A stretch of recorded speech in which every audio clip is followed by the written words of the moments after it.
Aku bersyukur atas anugerah-Mu Tuhan. Engkau kurniakanku sebuah keluarga,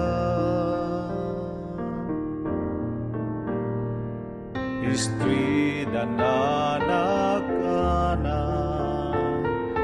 pemberian-Mu untuk ku bimbing menuju ke surga. Aku memuji-Mu atas kasih-Mu Tuhan. Kau telah memberkati keluarga ini.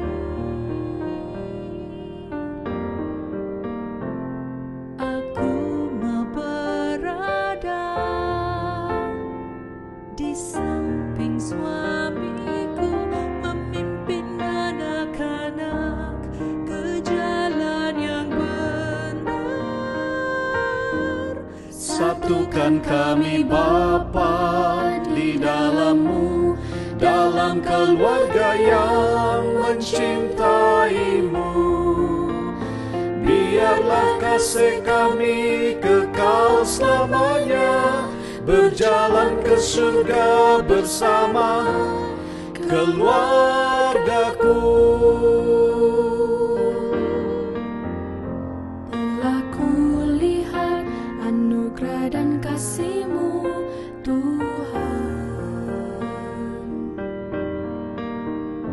terpancar dari kasih ayah dan ibu. Ku mau menuruti bimbingan mereka dalam perjalanan menuju ke surga. Satukan kami Bapa di dalam-Mu, dalam keluarga yang mencintai-Mu. Biarlah kasih kami kekal selamanya, berjalan ke surga bersama keluargaku. Berjalan ke surga bersama keluargaku.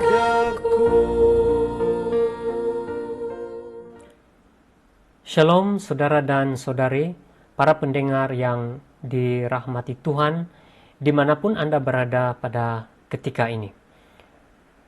Bersuah muka kita sekali lagi, meskipun hanya di alam maya, sempena dengan kumpulan penyegaran rohani keluarga. Dan kita telah pun tiba di bahagian pelajaran yang terakhir. Tajuk pelajaran yang saya akan kongsikan pada kali ini ialah tetap percaya walaupun pencobaan menimpa. Namun sebelum kita mulakan, mari kita bersatu dalam doa. Tuhan, Bapa kami yang sedang bertakhta di kerajaan surga, Tuhan pencipta seluruh alam semesta, bahkan Engkau juga penopang segala hidupan makhluk yang Engkau ciptakan. Bapa, saat ini dunia yang sedang kami diami ini sedang ditimpa wabak yang sangat mematikan. Ketika kami melihat semua ini menimpa kepada banyak orang, bahkan kepada saudara dan saudari, ahli keluarga atau anggota keluarga kami sendiri, kami tergoda untuk bertanya, di manakah Tuhan ketika semua ini terjadi? Bapa di surga, hamba-Mu berdoa, kiranya firman Tuhan yang Engkau akan sajikan kepada kami sebentar nanti akan menjadi jawaban kepada pertanyaan ini dan jawaban kepada persoalan hidup yang sedang terjadi di dunia ini. Terima kasih Bapa, karena Engkau setia untuk mendengar dan menjawab doa kami. Karena hamba-Mu berdoa di dalam nama Yesus, Tuhan dan Juru Selamat kami semua. Amin.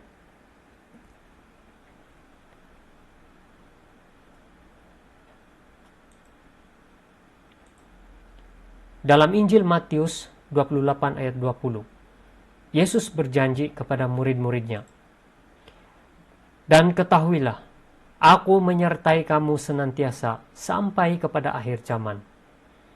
Kalau demikian, mengapa kita merasa tidak nyaman dan ketika menghadapi kesulitan atau penderitaan? Kita bukanlah generasi pertama bertanya kepada Tuhan saat kita sedang mengalami penderitaan. Bilangan 14 ayat 3, firman Tuhan berkata, "Mengapakah Tuhan membawa kami ke negeri ini? Supaya kami tewas oleh pedang dan istri serta anak-anak kami menjadi tawanan. Bukankah lebih baik kami pulang ke Mesir?"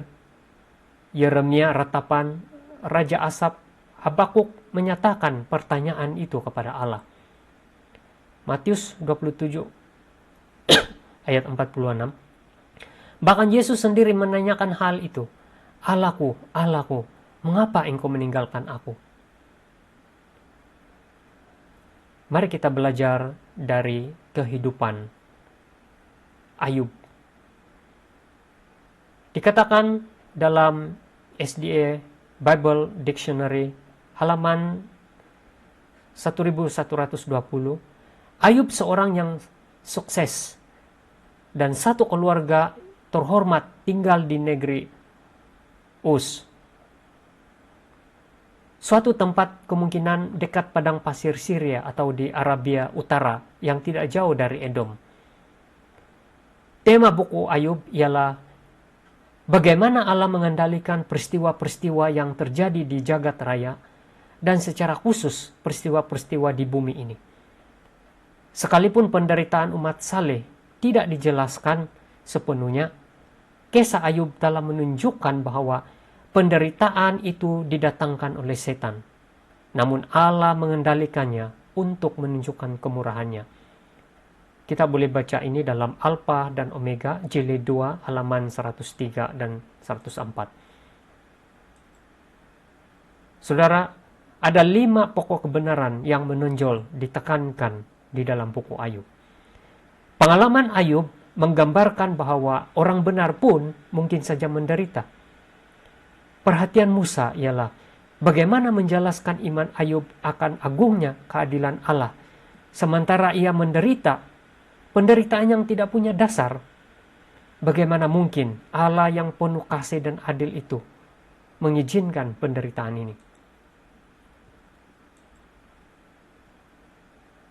Allah menyangkal pendapat bahwa orang benar selamanya diberkati dan penderitaan selamanya akibat dosa si penderita. Allah sungguh adil. Meskipun dalam kehidupan sekarang ini orang jahat belum menerima ganjarannya dan orang saleh sering menderita. Walau menderita dengan dorongan kasih, manusia harus memasrahkan segenap dirinya kepada Allah. Karena ialah Tuhan. Ayub berbakti kepada Allah karena ia mengasihinya, bukan karena ia makmur atau karena prestasinya tinggi. Mari kita lihat latar belakang Ayub. Siapakah Ayub dan di mana dia tinggal? Bagaimana tabiatnya dikenal orang? Yakobus 5 ayat 11. Yakobus memandang Ayub sebagai seorang tokoh yang pantas diteladani umat Kristen karena ketekunannya menghadapi pencobaan yang menggerikan. Sesungguhnya kami menyebut mereka berbahagia, yaitu mereka yang telah bertekun kamu telah mendengar tentang ketekunan Ayub, dan kamu telah tahu apa yang pada akhirnya disediakan Tuhan baginya. Karena Tuhan Maha Penyayang dan penuh belas kasihan. Kata ketahanan, keuletan, dan ketekunan merupakan terjemahan kata Yunani yang digunakan Yakobus. Kata ini lebih tepat dari kata kesabaran.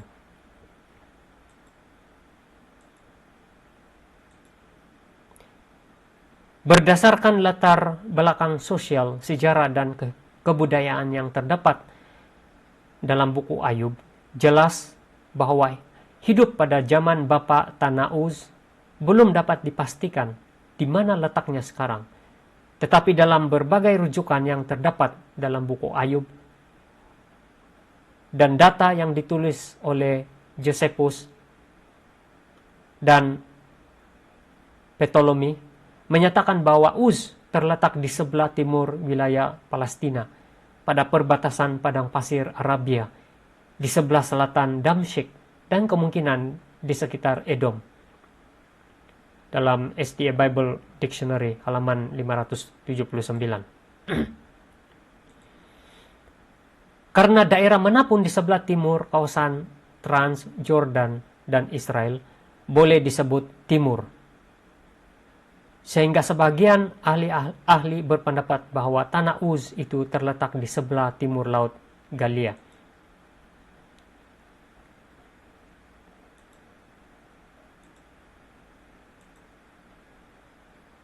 Walaupun tidak dapat dipastikan di mana Ayub tinggal, kisahnya memberi indikasi bahwa ia seorang penghuni kota.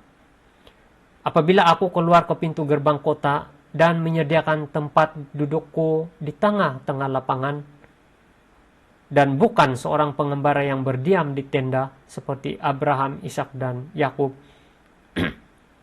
diam di tanah yang dijanjikan itu, seolah-olah di situ tanah asing, dan di situ ia tinggal di kemah dengan Ishak dan Yakub yang turut menjadi ahli waris janji yang satu itu. Mari kita lihat lebih dekat rumah tangga Ayub.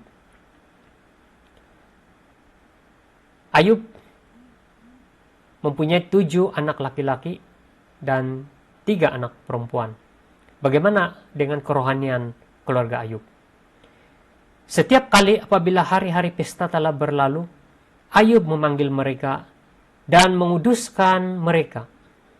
Keesokan harinya, pagi-pagi, bangunlah Ayub lalu mempersembahkan korban bakaran sebanyak jumlah mereka sekalian. Sebab pikirnya, mungkin anak-anakku sudah berbuat dosa dan telah mengutuki Allah di dalam hati. Demikianlah dilakukan Ayub senantiasa.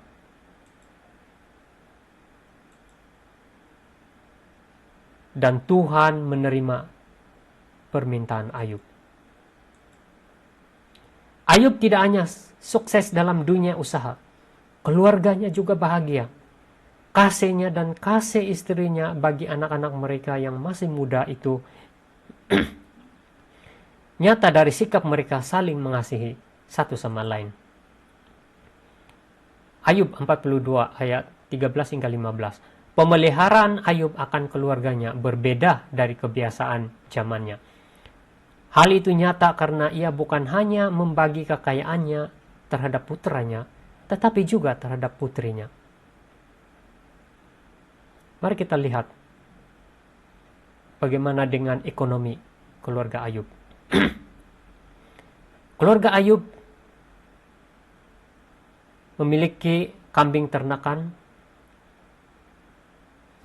sebanyak 7.000 ekor. Dan harga rata-rata kalau sekarang ini 1 ekor kambing lebih kurang 600 ringgit. Dan jika ditotal semua, nilai kambing ternakan keluarga Ayub ialah 4.200.000. Kemudian domba ternakan Ayub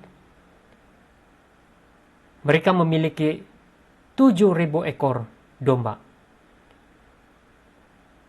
Sama dengan harga satu ekor kambing, harga rata-rata harga sekarang 600 ringgit satu ekor, dan jika ditotal semuanya sama dengan nilai kambing ternakan, yaitu 4.200.000. Kemudian kita lihat unta ternakan unta Ayub. Mereka memiliki 3.000 ekor unta dengan harga rata-rata 20.000 satu ekor unta, dan jika ditotal semuanya 60 juta RM. Kemudian lembu ternakan keluarga Ayub, mereka memiliki 500 pasang, berarti ada 1.000 ekor lembu. Dan harga rata-rata satu ekor lembu lebih kurang 4.000 RM. Dan total semuanya RM 4 juta. Kemudian keldai. Ayub memiliki 500 keldai betina dengan harga rata-rata 2.000 seekor. Lalu total keseluruhannya 1 juta. Lalu apabila ditotal kekayaan yang dimiliki oleh keluarga Ayub dalam kiraan RM atau ringgit Malaysia sebanyak 73.400.000 ringgit. Wah, suatu jumlah yang cukup banyak dan lumayan.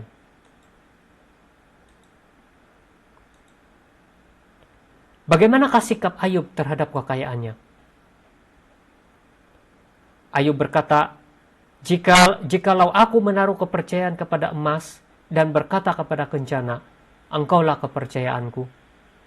Jikalau aku bersuka cita karena kekayaanku besar dan karena tanganku memperoleh harta benda yang berlimpah-limpah, maka hal itu juga menjadi kejahatan yang patut dihukum oleh hakim, karena Allah yang di atas telah kuingkari. Ellen White dalam buku Pendidikan halaman 105 menuliskan, Allah telah menggambarkan seseorang yang kaya, yaitu Ayub, dalam firman-Nya yang hidupnya sungguh-sungguh berhasil, seorang yang cocok dihormati di surga maupun di dunia. Kemudian kita lihat bagaimana hubungan sosial Ayub dan keluarganya. Ayub 29 ayat 7 hingga 10 menceritakan kepada kita, apabila aku keluar ke pintu gerbang kota dan menyediakan tempat dudukku di tengah-tengah lapangan, maka ketika aku kelihatan, bangkitlah orang-orang yang sudah lanjut umurnya, lalu tinggal berdiri. Para pembesar berhenti bicara dan menutup mulut mereka dengan tangan. Suara para pemuka membisu dan lidah mereka melekat pada langit-langitnya. Ketika aku kelihatan, mundurlah orang-orang muda dan bangkitlah orang-orang yang sudah lanjut umurnya, lalu tinggal berdiri. Karena aku menyelamatkan orang sengsara yang berteriak minta tolong, juga anak piatu yang tidak ada penolongnya. Aku mendapat ucapan berkat dari orang yang nyaris binasa, dan hati seorang janda kubuat bersukaria. Malah orang asing pun tidak pernah bermalam di luar. Pintuku kubuka bagi musafir. Sekali lagi dalam komentar Ellen White, SDA Bible Commentary, halaman volume 3 halaman 1140, hendaklah para orang tua mempelajari keuletan dan peribadatan dari orang Uz itu. Ayub tidak melalaikan tanggung jawabnya terhadap orang di luar rumah tangganya. Dia seorang dermawan, manis budi, memperhatikan kepentingan orang lain, dan pada waktu yang sama, ia bekerja keras untuk keselamatan keluarganya sendiri.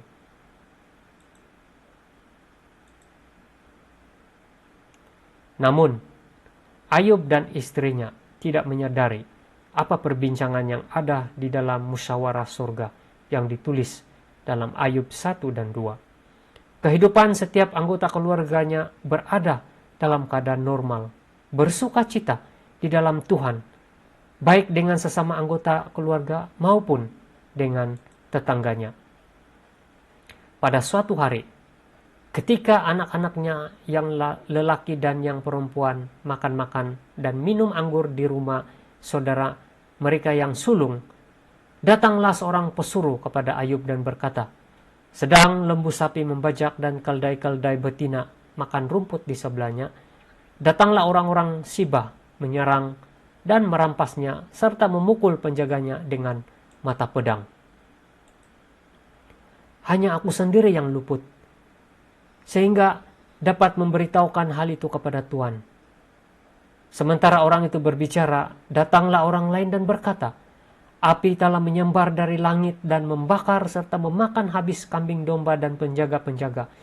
Hanya aku sendiri yang luput, sehingga dapat memberitahukan hal itu kepada Tuhan. Sementara orang itu berbicara, datanglah orang lain dan berkata, orang-orang Kasdim membentuk 3 pasukan, lalu menyerbu unta-unta dan merampasnya, serta memukul penjaganya dengan mata pedang. Hanya aku sendiri yang luput, sehingga dapat memberitahukan hal itu kepada Tuhan. Sementara orang itu berbicara, datanglah orang lain dan berkata, anak-anak Tuhan yang lelaki dan yang perempuan sedang makan-makan dan minum anggur di rumah saudara mereka yang sulung. Maka tiba-tiba angin ribut bertiup dari seberang padang gurun. Rumah itu dilandanya pada 4 penjurunya dan roboh menimpa orang-orang muda itu, sehingga mereka mati. Hanya aku sendiri yang luput, sehingga dapat memberitahukan hal itu kepada Tuhan. Sementara orang berbicara, musibah mana yang paling berat bagi Ayub dan istrinya? Dalam SDA Bible Commentary, volume 3, halaman 501. Ayub tidak diberi kesempatan untuk memulihkan keseimbangan jiwanya karena datangnya bertubi-tubi. Kepedihan tragedi itu semakin lama semakin kejahatannya. Hanya beberapa menit saja keadaannya menjadi hancur. Kemudian iblis pergi dari hadapan Tuhan. Lalu ditimpanya Ayub dengan bara yang busuk dari telapak kakinya sampai ke batu kepalanya.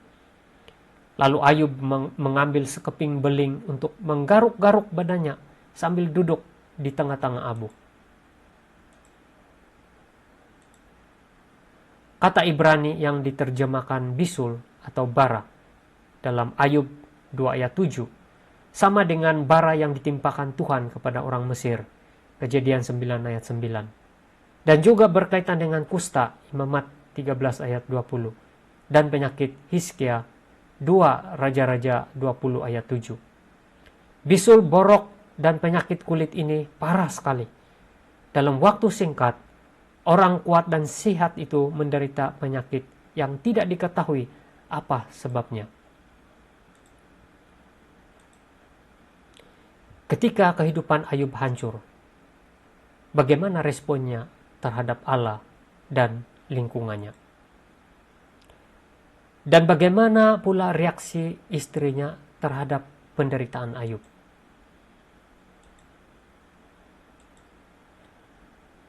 Ini adalah respon Ayub. Maka berdirilah Ayub, lalu mengoyak jubahnya dan mencukur kepalanya. Kemudian sujudlah ia dan menyembah. Katanya, dengan telanjang aku keluar dari kandungan ibuku. Dengan telanjang juga aku akan kembali ke dalamnya. Tuhan yang memberi, Tuhan yang mengambil, terpujilah nama Tuhan. Kemudian bagaimana pula respon istrinya? Maka berkatalah istrinya kepadanya, Masih bertekunkah engkau dalam kesalehanmu? Kutukilah Allahmu dan matilah. Dari negeri jauh sahabat-sahabat Ayub datang untuk memberi dukungan. Ayub menyebut mereka kemudian penghibur sialan. Ayub 16 ayat 2. Kenapa? Bagaimana perasaan sahabat-sahabat Ayub terhadap penderitaan? Dalam hal apa kadang-kadang orang yang menderita kemalangan merasa kurang puas atas sikap kita?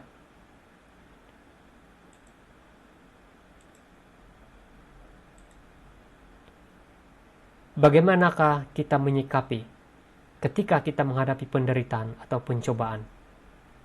Kita akan sama-sama belajar dari sikap Ayub itu. Ulangan 8 ayat 5. Firman Tuhan berkata, "Maka haruslah engkau insaf bahwa Tuhan Allahmu mengajari engkau seperti seseorang mengajari anaknya." Amsal 3 ayat 11 dan 12. "Hai anakku, janganlah engkau menolak didikan Tuhan, dan janganlah engkau bosan akan peringatannya. Karena Tuhan memberi ajaran kepada yang dikasihinya, seperti seorang ayah kepada anak yang disayangi." Yesaya 48 ayat 10. "Sesungguhnya aku telah memurnikan engkau, namun bukan seperti perak, tetapi aku telah menguji engkau dalam dapur kesengsaraan." Maksud semuanya itu ialah untuk membuktikan kemurnian imanmu, yang jauh lebih tinggi nilainya daripada emas yang panah, yang diuji kemurniannya dengan api, sehingga kamu memperoleh puji-pujian dan kemuliaan dan kehormatan pada hari Yesus Kristus menyatakan dirinya. 1 Petrus 1 ayat 7. Pada saat yang paling gelap, ketika ujian terasa berat dan badai datang menerpa, iman harus senantiasa berusaha agar tetap berharap pada Allah, serta percaya bahwa Bapa kitalah yang sedang memegang kemudi. Hanya mata iman saja yang sanggup melihat sampai kepada masa yang akan datang dan menaksir dengan benar nilai kekayaan. Kisah Para Rasul halaman 454 dan 455.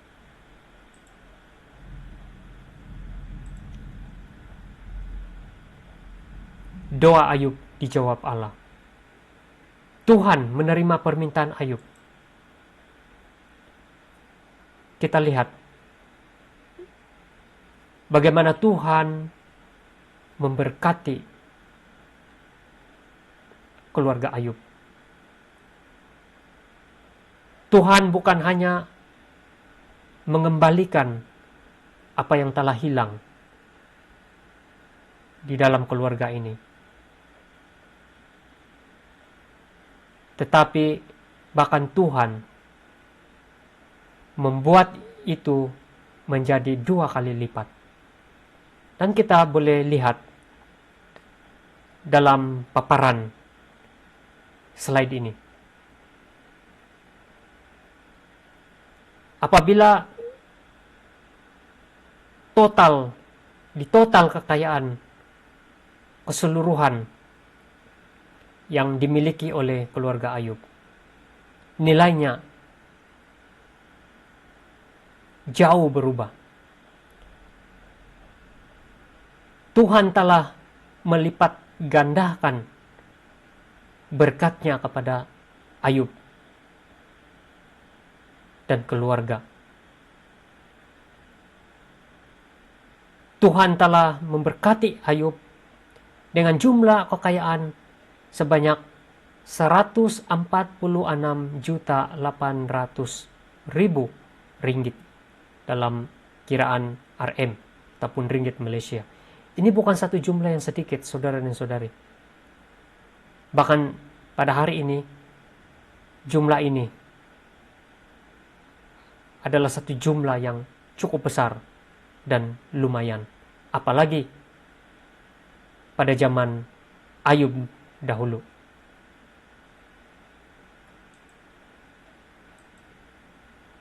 Bagaimana pula dengan keadaan keluarga Ayub? Ayub juga mendapat 7 orang anak laki-laki. Ayub juga mendapat 3 orang anak perempuan yang cantik-cantik. Ayub juga hidup 140 tahun lamanya. Ayub juga dapat melihat anak-anaknya dan cucu-cucunya sampai keturunan yang keempat. Ayub 42 ayat 13 hingga 16. Saudara dan saudari yang dikasihi Tuhan, akhirnya kita tiba di akhir pelajaran ini. Maka dengan ini saya ingin menyimpulkan pelajaran ini dengan 2 kesimpulan. Pertama, penderitaan menimpa kepada semua manusia yang baik dan yang jahat, yang kaya dan yang miskin. Kedua, di dalam Mazmur 34 ayat 20 berkata, penderitaan tidak menyatakan bahwa kita telah ditinggalkan Allah. Kemalangan orang benar banyak, tetapi Tuhan melepaskan dia dari semuanya. Saudara dan saudari yang dikasihi Tuhan, semoga pelajaran sebentar tadi dan juga pelajaran-pelajaran yang kita telah ikuti sepanjang kumpulan penyegaran rohani keluarga ini membawa satu penyegaran rohani di dalam kehidupan kita secara pribadi maupun di dalam keluarga. Dan saya berdoa kiranya Tuhan akan terus menuntun setiap satu kita bersama dengan keluarga kita untuk melewati hari-hari sukar ketika ini dan yang ada di hadapan kita dengan iman dan pengharapan yang kita letakkan di dalam Tuhan. Karena Tuhan telah berjanji bahwa Dia tidak akan meninggalkan kita sendirian. Tuhan akan menyertai umat-umatnya sampai akhir zaman, sampai kesudahan dunia ini. Oleh itu, apapun persoalan hidup yang sedang terjadi ataupun yang sedang kita hadapi barangkali saat ini, mari kita letakkan percaya, iman, dan pengharapan kita di dalam Tuhan. Sebab hanya di dalam Tuhan maka akan ada damai. Hanya di dalam Tuhan maka ada penghiburan. Hanya di dalam Tuhan kita dapat memperoleh sukacita sekalipun kita sedang diuji di dalam penderitaan. Kiranya firman Tuhan, pelajaran yang kita sudah dengar sebentar tadi, dan juga pelajaran-pelajaran sepanjang kumpulan penyegaran rohani keluarga ini menjadi berkat di dalam keluarga kita masing-masing. Terima kasih sekali lagi karena saudara dan saudari setia mengikuti ataupun mendengar firman Tuhan sepanjang kumpulan penyegaran rohani keluarga. Kiranya Tuhan memberkati saudara bersama dengan keluarga. Sampai kita bertemu lagi di lain waktu dan kesempatan. Tuhan memberkati. Mari kita bersatu dalam doa. Tuhan, Bapa kami, Tuhan yang kami kenal, hanya di dalam nama Yesus Kristus, melalui persekutuan Roh Kudus, kami memanjatkan syukur dan terima kasih kepada Tuhan. Karena Tuhan telah datang melawat setiap satu kami maupun di dalam rumah tangga kami masing-masing. Engkau telah datang membawa penyegaran rohani di dalam keluarga kami. Kiranya firman Tuhan yang sudah didengar membawa penyegaran rohani dan menjadi berkat di dalam setiap rumah tangga, sehingga keluarga kami tetap utuh, setia, dan akan terus hidup dalam iman dan pengharapan di dalam Tuhan, meskipun berbagai pencobaan menimpa di sekeliling kami. Tuhan, kiranya Engkau akan memberikan perlindungan kepada setiap keluarga-keluarga, agar keluarga kami tetap dalam lindungan Tuhan, sehat, dan kami tetap semangat menjalani kehidupan kami setiap hari sampai kedatangan Yesus ke dunia ini kedua kali. Terima kasih, puji Tuhan, karena Tuhan sudah menyempurnakan kumpulan penyegaran rohani selama 7 hari, dan kami sudah mengakhiri perkumpulan ini dengan sukses. Terima kasih sekali lagi Tuhan, karena Tuhan yang setia untuk mendengar, menjawab setiap doa kami, dan memberkati kami dengan berkat yang berkelimpahan. Hamba berdoa dan menyerahkan setiap pribadi kami bersama dengan keluarga kami di dalam tangan Tuhan, melalui Yesus Kristus yang telah menjadi Tuhan dan Juru Selamat kami untuk selama-lamanya. Amin.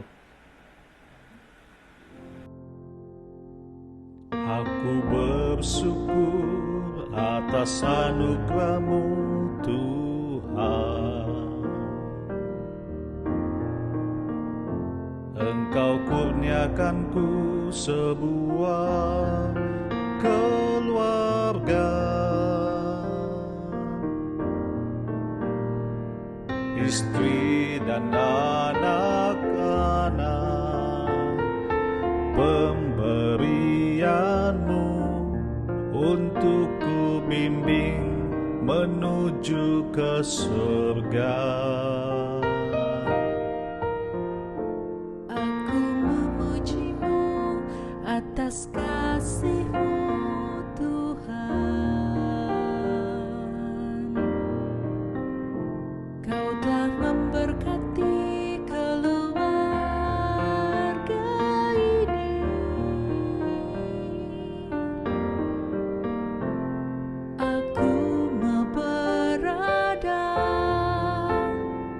di samping suamiku, memimpin anak-anak ke jalan yang benar. Satukan kami Bapa di dalam-Mu, dalam keluarga yang mencintai-Mu. Biarlah kasih kami kekal selamanya, berjalan ke surga bersama keluargaku. Telah kulihat anugerah dan kasih-Mu, Tuhan, terpancar dari kasih ayah dan ibu.